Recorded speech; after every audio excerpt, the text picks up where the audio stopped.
First, I noticed myself getting quite tense. And I was breathing very heavily. My heart was pounding.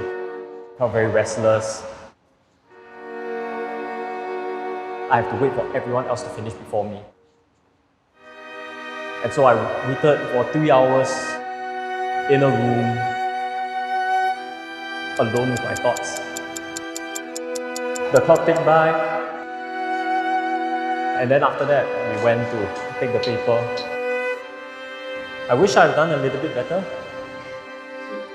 I've tried my best. I believe I'll pass. Okay.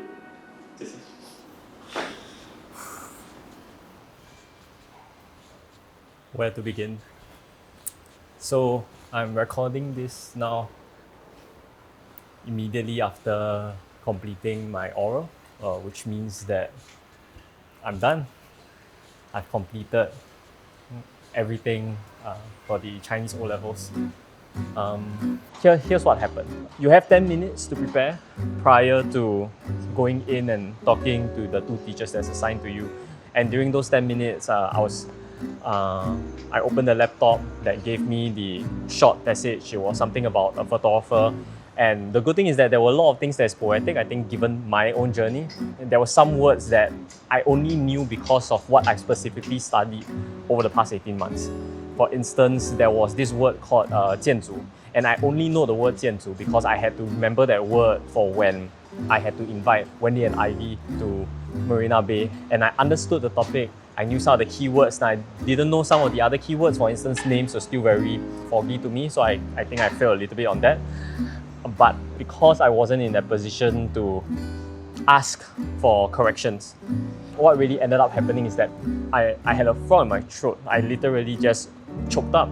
I wasn't as smooth as I wanted to. And I think that also affected my confidence into the conversation component, because the conversation was about sports and its value in our system and whether it's winning everything and all that.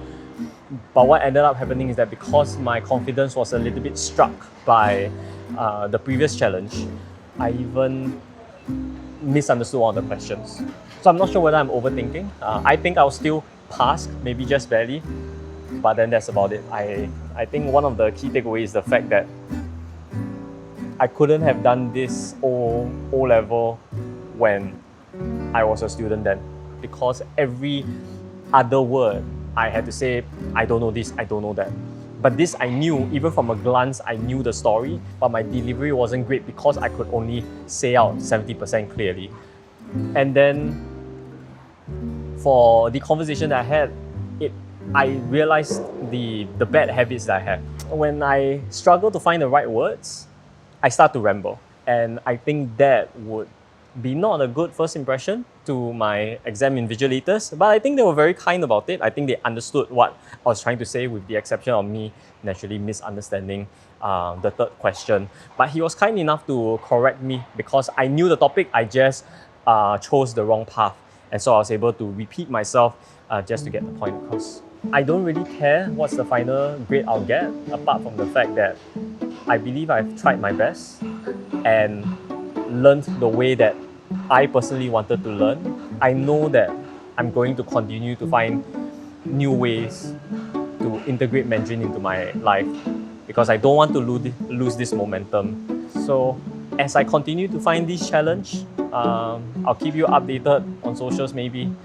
The next few chapters and episodes, it will all be about me tackling the big 3 challenges. So I hope you're looking forward to it because I have great fun in tackling all of them. And then hopefully when the results come out, I'll be able to share with you some good news.